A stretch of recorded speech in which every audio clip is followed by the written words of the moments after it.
Don't wait for a crisis to discover what's important in your life. You have been the emotional shock absorber. You have mastered the art of understanding pain. You feel what other people feel, sometimes before they feel it themselves. You have carried their secrets, their sorrows, their chaos. But the one emotional blow you never saw coming was the betrayal that felt like a death sentence. It wasn't just the betrayal that shattered you. It was the chilling, slow-motion realization of your own self-abandonment that came before it. There is one mistake, one quiet moment of internal treason that cuts deeper than any external wound. It is the moment you betray yourself to keep someone else comfortable. You stayed when your intuition screamed at you to leave. You minimized your own pain so someone else would not have to feel guilty. You accepted an apology you knew was hollow. And then, the final betrayal came. A soul-crushing violation of trust. In that moment, everything crystallizes. The mistake was not just their action. The unforgivable mistake was the horrifying recognition that you saw it coming all along. Your body kept the score. Your spirit kept the memory. Your soul kept the warning. And you ignored it. This is the story of that moment. The moment an empath stops forgiving. Not because they have become cruel, but because they have finally become clear. Advice 1. The anatomy of an empath's pain. To understand why this moment is so cataclysmic, you must understand the inner architecture of the person who experiences it. The term empath is not a formal clinical diagnosis. It is a label used to describe a very real and overwhelming experience of profound empathetic attunement. High empathy is a recognized psychological trait. The empath describes a lived reality where the boundary between self and other becomes dangerously porous. The experience is one of feeling with others, not just for them. They do not just sense a friend is anxious. They feel a phantom tightness in their own chest. They do not just understand a loved one is grieving. They feel a wave of sorrow wash over them in a quiet room. Neuroscience offers a clue through the study of the mirror neuron system. These are brain cells that fire when we perform an action and when we observe someone else performing that same action. Some evidence suggests these networks are associated with empathy. When we see someone in pain, regions of our own brain associated with pain also show activity. But it is crucial to approach this with scientific humility. The research is not conclusive. The link is a potential piece of a much larger puzzle, not a definitive explanation. Beyond the neurological wiring, there is a profound psychological dynamic. The great psychologist Carl Jung spoke of the persona, the social mask we wear to navigate the world. For many empaths, the persona becomes that of the helper or the peacekeeper. They learn that their survival depends on their ability to manage the emotional states of those around them. They become skilled at reading the room, sensing unspoken tensions, modulating their own behavior to soothe or absorb the emotional fallout from others. This persona is not a deception. It is a survival strategy that becomes an identity. But beneath the surface of this compassionate persona, a dangerous process unfolds. With every hurt they absorb, every boundary they sacrifice, and every intuitive warning they dismiss, a quiet resentment begins to build. It is a low-grade exhaustion that no amount of sleep can fix. It is a feeling of being unseen and taken for granted, even as they are constantly needed. This creates a dangerous psychological split. On the surface, the empath appears functional, praised for their kindness and patience. But underneath, a part of their soul is being systematically abandoned. Their own needs, feelings, and intuitive truths are pushed down. They become so attuned to the feelings of others that they lose connection with their own. This self-abandonment is the tender, dry, and waiting. The soul-crushing betrayal is the match that will set it all ablaze. Advice 2. The Super Empath distinction. Within the conversation about empathy, a more specific archetype has emerged: the Super Empath. Like empath itself, this is not a term from formal psychological science. It is a descriptor that arose to articulate a specific and powerful variation of the empathic experience. It is a useful framework for understanding a particular trajectory of awakening. The Super Empath is often described as giving from a place of strength, not deficit. They possess a strong identity from the outset. Their giving is not a transaction for love, but a natural expression of their being. Because of this strong core, they are a significant challenge to manipulative individuals. Narcissists are drawn to the Super Empath's light and warmth, seeing them as a prime source of emotional supply. However, Super Empaths are also walking lie detectors.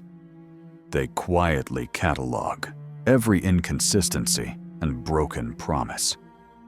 This both intimidates and attracts the manipulator, creating a volatile and intense dynamic. The narcissist believes they have found the ultimate prize.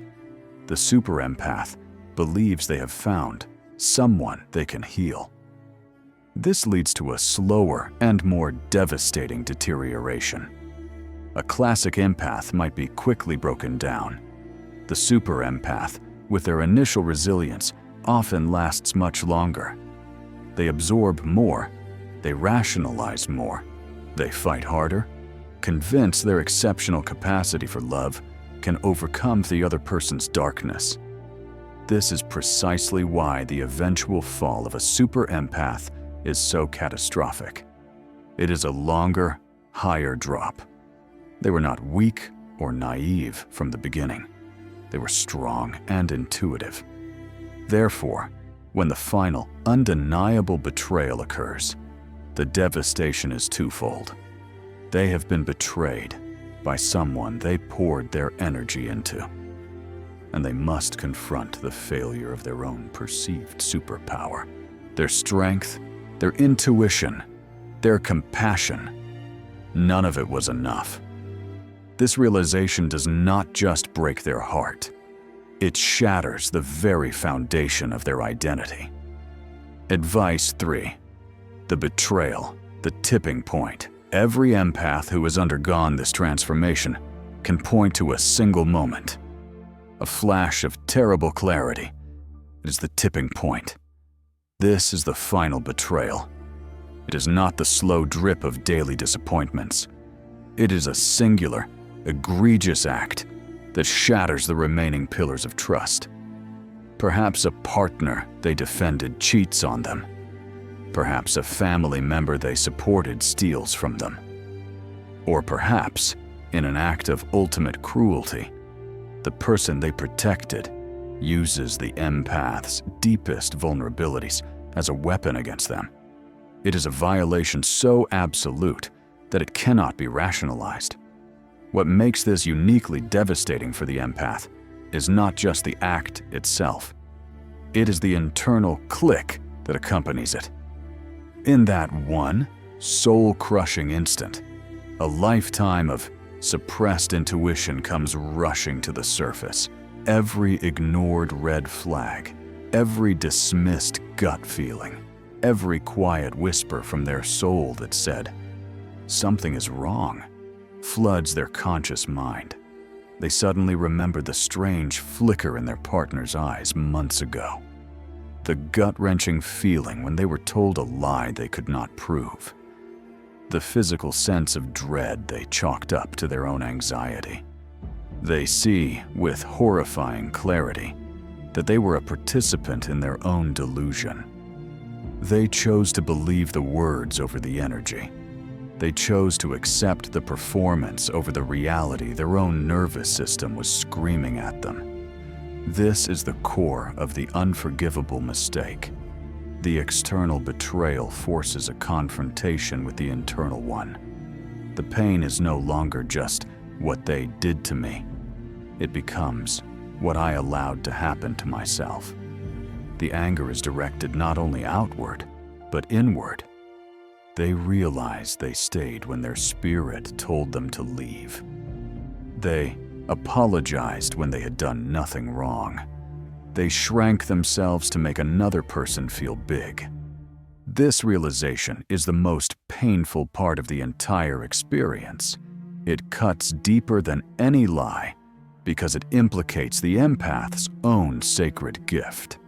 Their intuition was functioning perfectly. It sent warning after warning, but they systematically overrode it.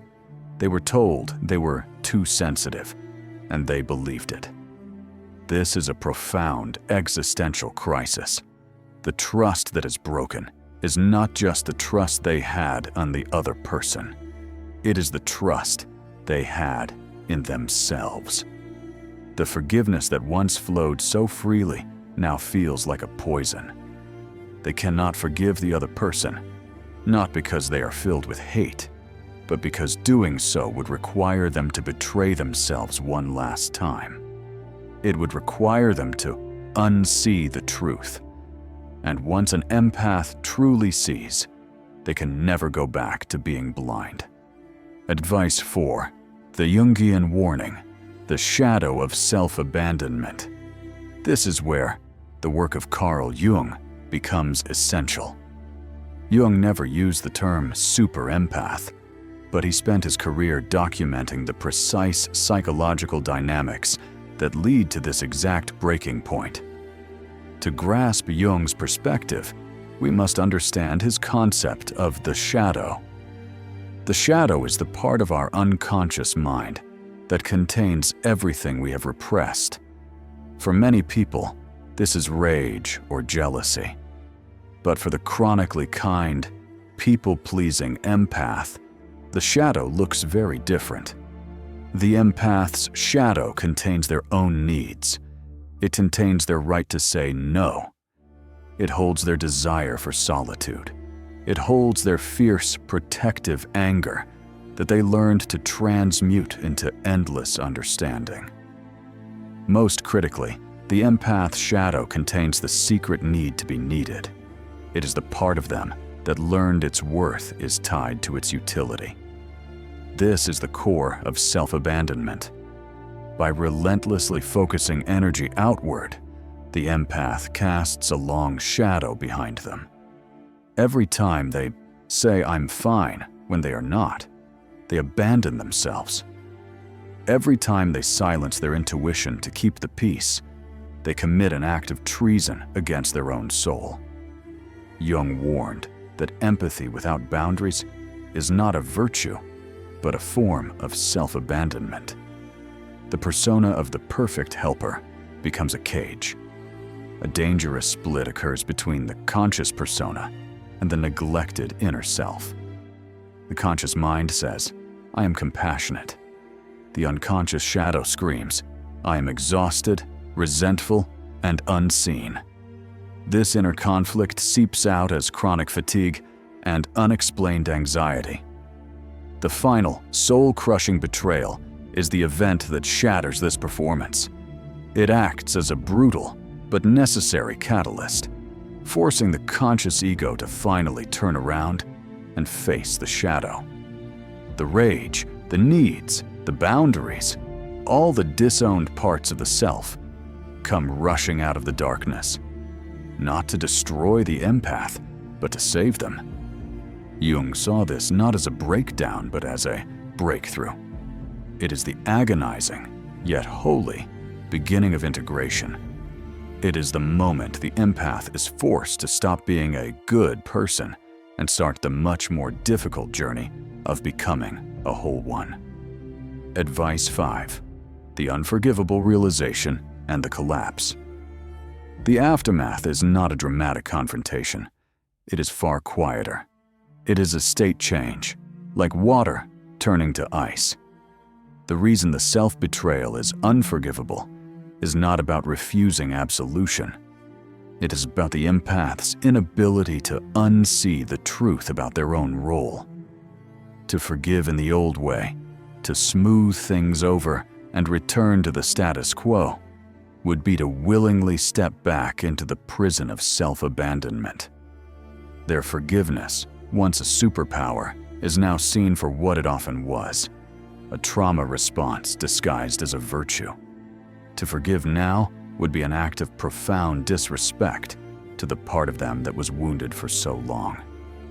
This internal shift triggers a collapse. When the empath stops functioning as the emotional sewer system for their social circle, the entire structure begins to crumble. Partners who relied on endless forgiveness are met with a calm, unbreachable wall. Behaviors that were tolerated for years are no longer met with attempts to understand, but with quiet distance. The empath stops explaining. They stop engaging in arguments designed to exhaust them. They withdraw their energy. This is not a loud fight. It is the quiet click of a door being locked from the inside. It is a shift from emotional engagement to profound indifference. Without the empath's compassionate filter, manipulators are forced to see themselves as they are. This often triggers a hostile reaction. They may become cruel or desperate, trying to guilt the empath back into their old role. But it is too late. The empath is no longer susceptible to guilt. They recognize it as a control mechanism. This is the empath door slam. It is not an act of aggression, but of self-preservation. It is a calm, irreversible, emotional shutdown. The connection does not die from hatred. It dies from clarity. The collapse is not a tragedy for the empath. It is the painful but necessary demolition of a life built on a false foundation, clearing the ground for something authentic to be built. Advice 6. The path forward. Integration and discernment. The journey out of the wreckage is not about becoming hard or closing one's heart. It is about cultivating a new kind of empathy, one that is wise, discerning, and rooted in self-preservation. This is the path of integration. The first step is to turn and face the shadow. The empath must have the courage to acknowledge the need to be needed, to feel the suppressed anger without judgment, recognizing it as sacred energy pointing toward a violated boundary. This is not about becoming selfish. It is about becoming whole.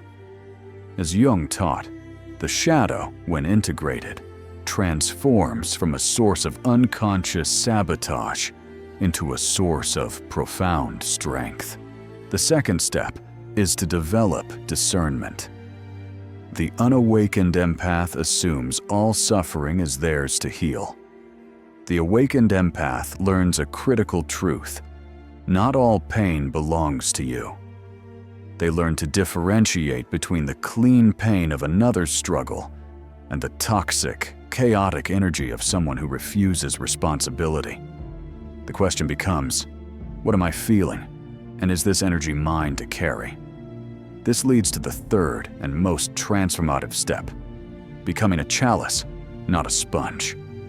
A sponge mindlessly soaks up everything. A chalice is a sacred vessel. It can hold what is poured into it. It can witness suffering, but it is not defined by it. It has structure, integrity, and a clear boundary. The goal is to hold suffering without becoming it. This is the shift from a wounded healer to a whole one. The soul-crushing betrayal, the one emotional mistake a super empath never truly forgives, is not a curse. It is a brutal, yet sacred, catalyst.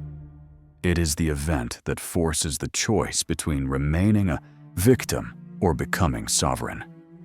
The transformation is profound. The empath who emerges on the other side is not the same person. They do not lose their heart. They gain a backbone. They do not become cruel. They become precise.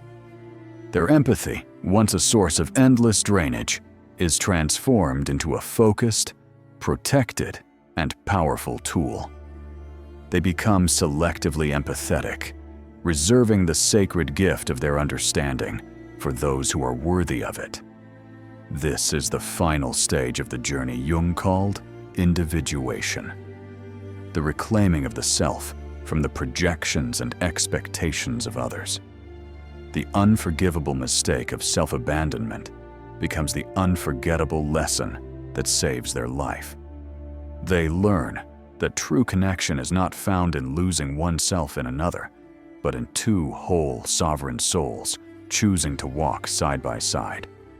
The ultimate goal was never to stop feeling. It was to finally, and unapologetically, start feeling for yourself, and to build a life where your own well-being is the one boundary you will never again betray.